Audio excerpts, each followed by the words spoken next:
So good morning, everyone. My name is Dan, for those of you who haven't met me before. I'm married to Karen, got 3 kids, all of whom I think are here today, so I'm ready for some constructive feedback later this afternoon or in the car. That's absolutely fine. I've been part of Seven for many, many years, and we are in the season of Lent, so we're kind of preparing for Easter, which, as Andrew said, we will be celebrating next Sunday the resurrection of Jesus. So we are very much looking forward to that.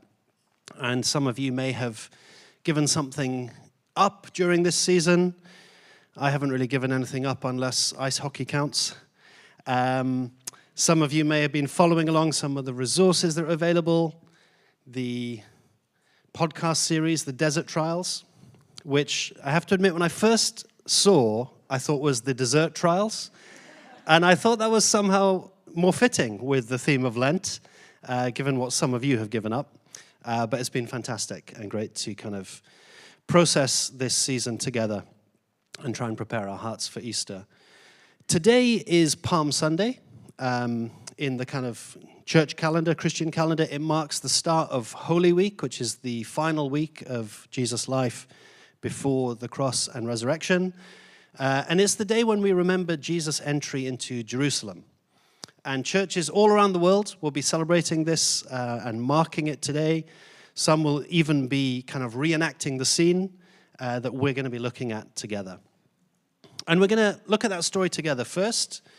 And then I'd like to share a few thoughts with you about something that I think is becoming increasingly important in our country, in our time, which is linked with this story, I think. And it's the increased use of Christian symbols and language in political debate and political rallies. You may or may not be aware of that. You may be wondering why on earth I would be talking about this today.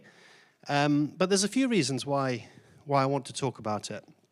And the first is that I think as followers of Jesus, we need to be aware of this growing trend that's happening in our country, one that is linked with our faith, and I think is confusing a lot of people. You know, what are they to think of this? We need to be talking about it in our homes and in our groups and working out what we think and how we respond. Secondly, though, I think Palm Sunday has a lot to say, a big contribution to make to this discussion as we look at the example of the one who we claim to follow, the person that we say our faith is built on. I think it has a lot to say about how we see nation, politics, faith, and our posture to these issues. So that's where we're heading. But before we come to that topic, let's begin with the story itself.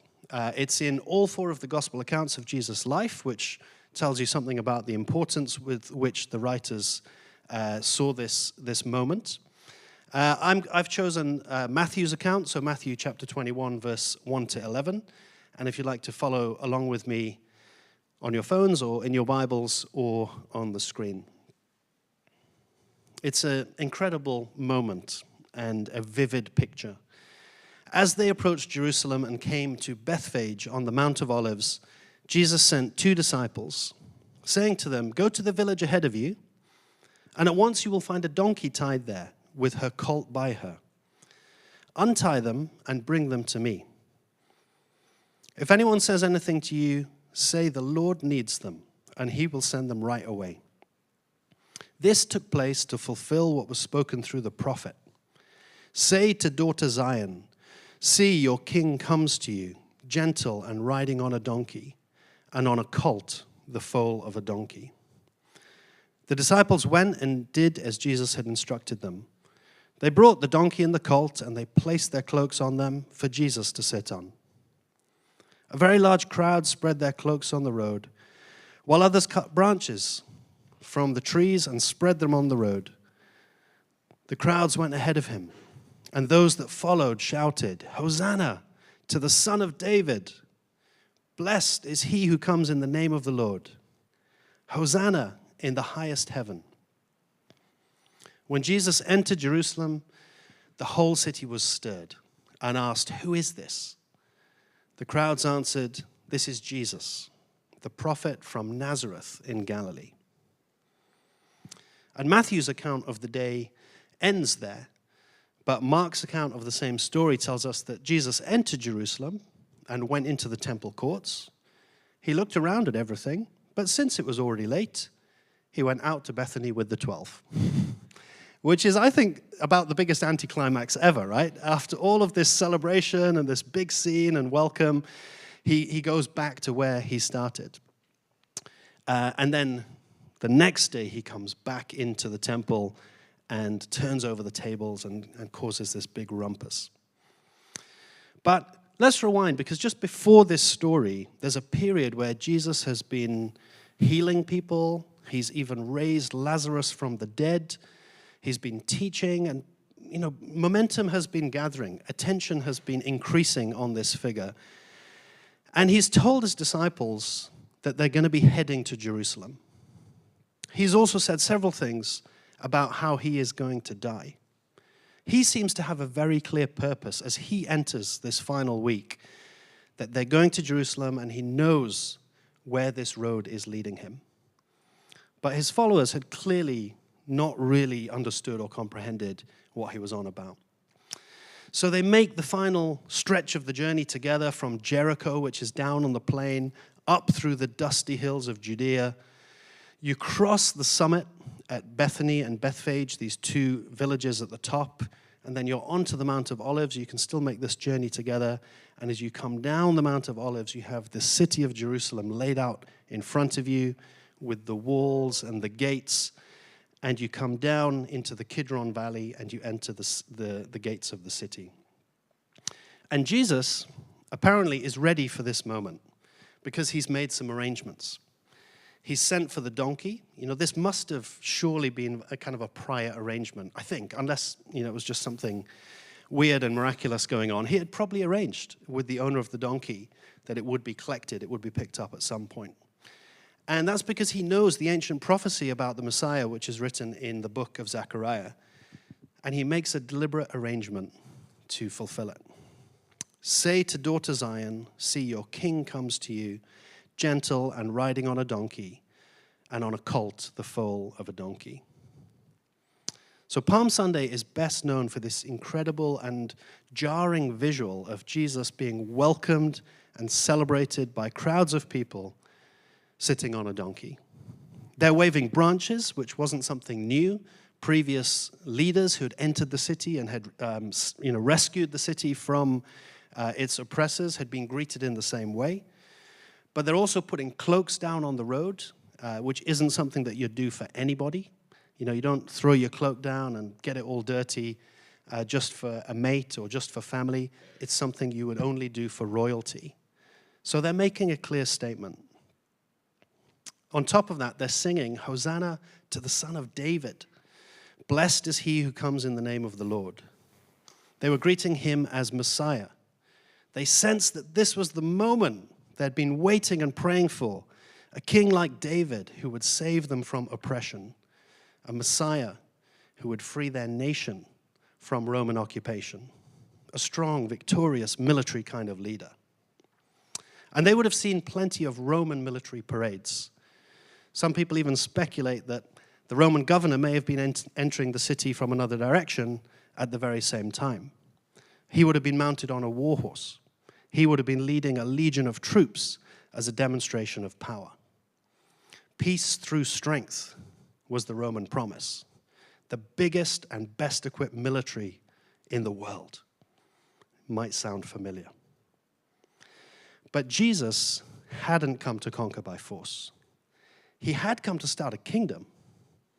But to their confusion, and initially at least their disappointment, it wasn't a physical or geographical one. It was not a nation state with physical borders, but a kingdom for everyone, everywhere. It was a subversive, upside-down kind of kingdom built on sacrificial love. That's something that he was about to demonstrate during the week as he washed the feet of his followers, and of course as he went onto the cross. Victory through voluntary weakness, through self-sacrificing love. You know, it confused people at the time. And I think it's confused people throughout history since then, where followers of Jesus, Christians, have struggled to understand Jesus' relationship with power and authority, as well as their relationship between their nation, their identity, and their faith. And that leads me to the topic that I mentioned earlier, something that is becoming increasingly talked about in our own country and in others around the world as well, and which many are referring to as Christian nationalism. I want to show you a few pictures. These are from a rally in London last year, which was called Unite the Kingdom. And I wonder what you notice as you look at these two images that are on the screen. Certainly, the display of crosses alongside flags. In some case, they were alongside crusader costumes. Verses from the Bibles being displayed and slogans about Jesus. When the crowd entered Trafalgar Square, a chant of "Christ is King" rang out. And the crowd was then led in the Lord's Prayer from the stage. At a previous rally in 2024, one of the speakers on the stage said this: "This nation of ours is under attack. We are at war. We are not at war with just the Muslim. We are not at war with just woke ideology. We are not at war with just cancel culture, but we're at war with 412 idiots that sit on those benches just down the road, the politicians. Today, when I look out across this square, I don't pray for revival in the land, because today, on 27th of July, standing in Trafalgar Square, I can see in thousands of faces that revival has already begun." Those are the words of Bishop Ki Diwa, who's a bishop in a fairly small denomination that I hadn't heard of at that rally. And there are lots more examples where Christian language is being used in political settings and political debates. There was a speech by an MP called Danny Kruger, who is a professing Christian, that went viral and that called passionately for a return to our Christian heritage as a nation. In the last couple of weeks, there have been statements by MPs like Nick Timothy and Nigel Farage objecting to corporate Muslim prayer in Trafalgar Square and in public spaces, and some implying that only Christian acts of worship should take place in public spaces in this Christian country. These are just a few examples of something that I think is a relatively new phenomenon in modern British politics. It's not completely new, of course. It's appeared in different shapes and forms through the centuries, but it's something that we've typically associated more with American politics and culture, and we're starting to see more of here. That it seems to be beneficial for some political figures to use Christian symbols and Christian language as part of their messaging. So what is Christian nationalism? At its broadest, Christian nationalism is an ideology that seeks to fuse national identity or pride with the Christian faith. It typically argues that a nation's laws, culture, and institutions should reflect Christian values, often claiming that the nation was historically founded on Christianity and must return to that heritage. And I don't know how you feel about that idea. I'm sure that there are a range of views in this room, just like on any other topic, right? And at 7, I think we try, and I think we're relatively good at saying we're not trying to tell people what to think. We're presenting some thoughts, some ideas, and some questions, and we encourage you to take those away, think about them, and talk about them. But I do know that this topic has evoked a whole range of responses across the church in the country, and I think has sown quite a lot of confusion. So some in the church have got really excited that this largely secular country seems to be waking up and celebrating its Judeo-Christian heritage. Other churches have been really unsure about how to respond to new people who are coming through their doors and expressing an interest in the Christian faith for the first time.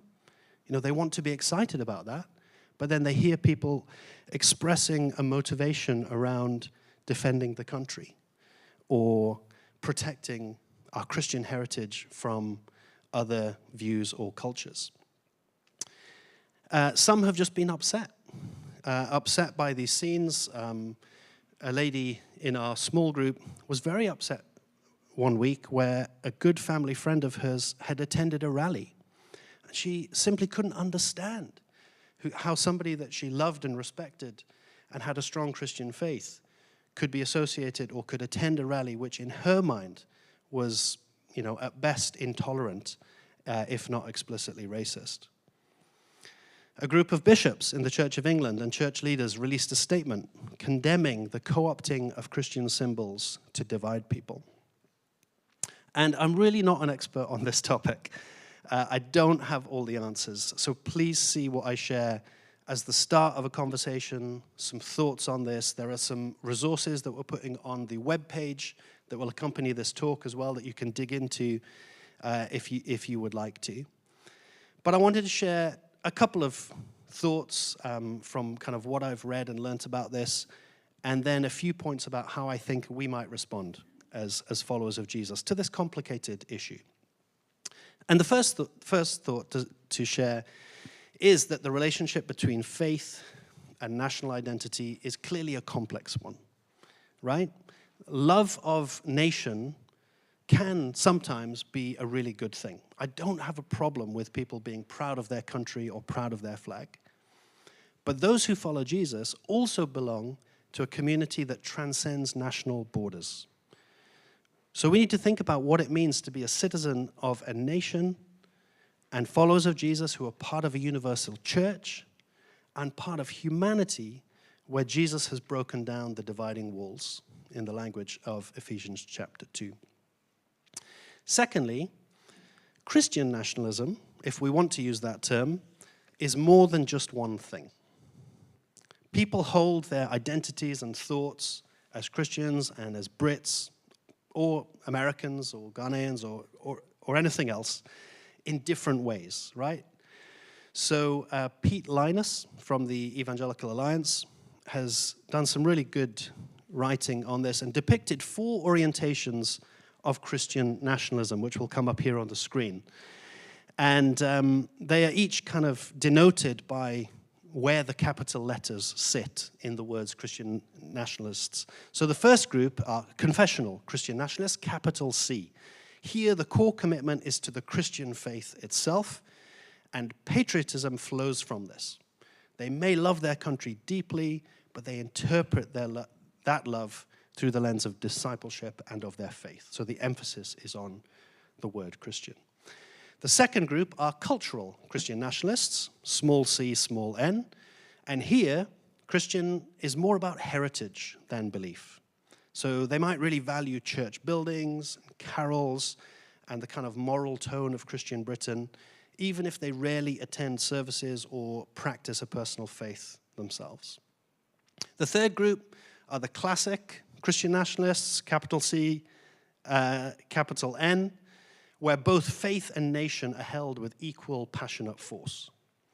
Britain is thought of as a Christian nation with a divine calling, and they see the cross and the flag reinforcing one another. And the fourth group are the co-opted Christian nationalists, small c, capital N, where nationalism takes the lead while Christianity is a handy prop.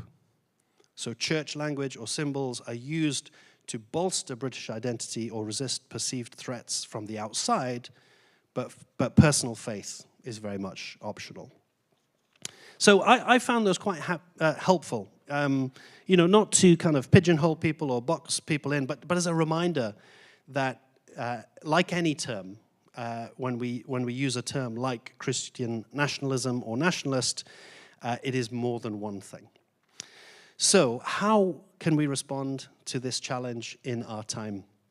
I have 5 short thoughts to share on this. And the first one is we need to avoid language that lumps everyone into one category. We need to question whether labels like far right or far left are helpful. People who attended the Unite the Kingdom rally did so for a whole range of reasons. You know, some were there motivated primarily for economic reasons, that life is hard and they wanted to express that the system is not working for them. Some were there for religious reasons, that they really did feel that they wanted to pray for this country and that this message resonated for them. Some were there for political reasons and political gain, that the size of the crowd and the momentum was helping to advance their interests. And many were probably there for a mixture of the above. So we don't help ourselves and we don't help others when we use those broad labels without care. The second thing is that we must be honest about our history. Christianity has shaped Britain's vision of human dignity, rights, and equality, but it has also been entangled with crusades, empire, and colonialism. In fact, I think you could say that the times when our sense of nation have been most clearly or most explicitly tied to the Christian faith may be the times when we've actually exhibited the least Christ-like behavior. We must be equally clear about our present reality, that less than half the population identify themselves as Christian. Only around 8% regularly practice their faith. And we're now part of a diverse, multi-faith country. So whatever views we have on our Christian heritage and our history, we need to find ways to live well alongside other faiths and people with no faith at all. Thirdly, we, as followers of Jesus, must hear the pain of people who feel ignored by those in power, who march in the street and fly flags as a way of showing frustration that no one else is listening and that life is hard. I believe we have a role to play as people who have received and are aware of God's unconditional love and endless grace. We can step into that space to show care to people in difficult situations, not to ignore the grievances or the challenging issues, but to be those who care about them, who speak into them, and who bring hope in the midst of those challenges. The fourth thing is, if we do ascribe any Christian identity to our nation, we need to ensure that it resonates with the values we see in Scripture. Values like justice and compassion. There was a really clever cartoon in the Times the other week which depicted people getting ready for a Christian nationalists' march. And the organizer said to them, right, everybody, make your placards. Please use lots of Bible verses, make it really strong. And so they all individually prepared their placards, and they got ready for the rally. And they held them up, and it says things like, welcome the stranger, love the foreigner, care for the vulnerable. Sadly, much of the language around nationalism at the moment centers on anti-immigrant sentiment, particularly around asylum seekers. And any language that demonizes or dehumanizes another group of people, I think, should jar with what we see depicted as important to God in Scripture. The final thing, in terms of our response, is that at times, we may need to have the courage to speak up against the extreme versions of this ideology. When national identity is treated as sacred, patriotism risks becoming idolatry, and it can lead to some really awful things. It's sobering to remember that back in the 1930s and 40s, followers of Jesus like Dietrich Bonhoeffer and Martin Niemöller, who opposed extreme ethnic nationalism, were in a tiny minority. In contrast, most European Christians at the time were prepared to support those extreme nationalist parties and live with their intolerance, their aggression, and their explicit anti-Semitism and racism because they believed that those parties would protect Christian institutions and values. As followers of Jesus, we have a role to speak out against the dangers of any misuse or co-opting of our faith for political gain. And we need wisdom and we need courage to do that well.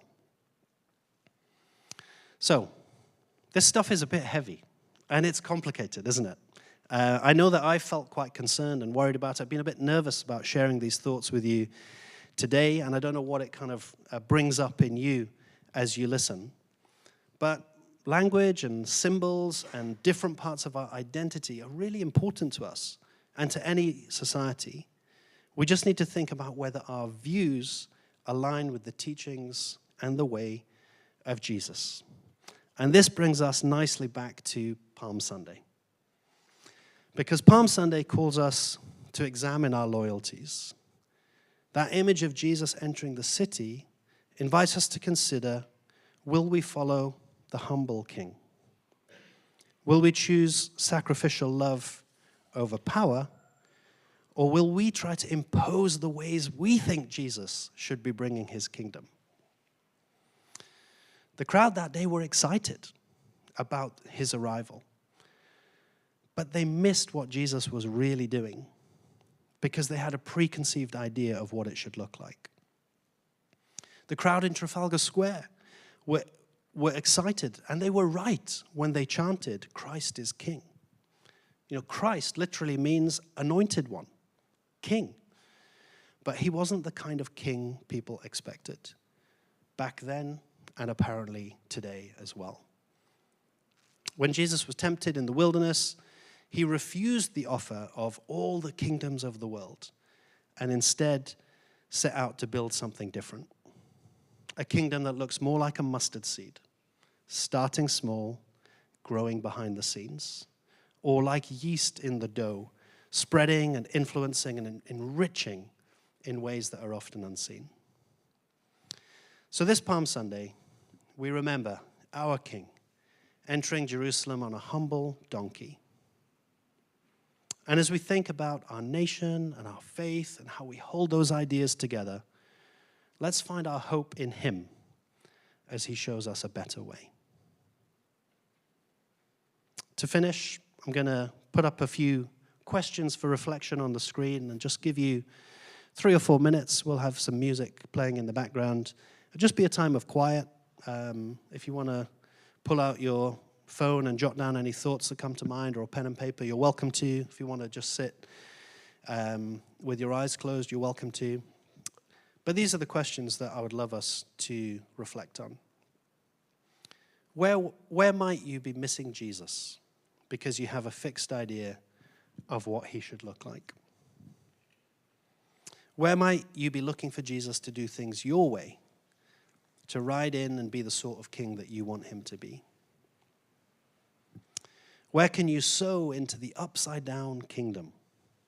Not the big, impressive, powerful version, but the small, the invisible, the unlikely, where everyone matters to God. And where does this story, this image of Palm Sunday give you hope today? Where does it give you courage or encouragement? How does the contrast of Jesus, the humble king, inspire you again this Palm Sunday as we move towards Easter? Let's take a few moments.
Jesus, we thank you that your yoke is easy and your burden is light.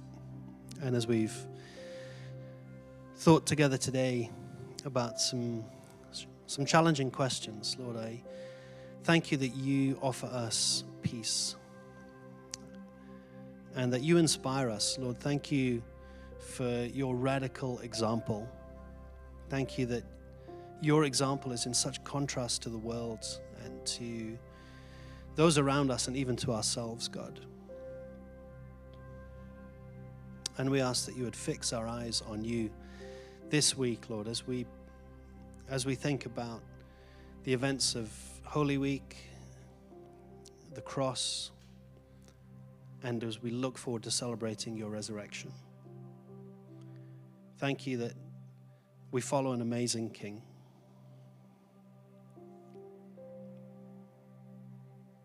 We worship you. Amen.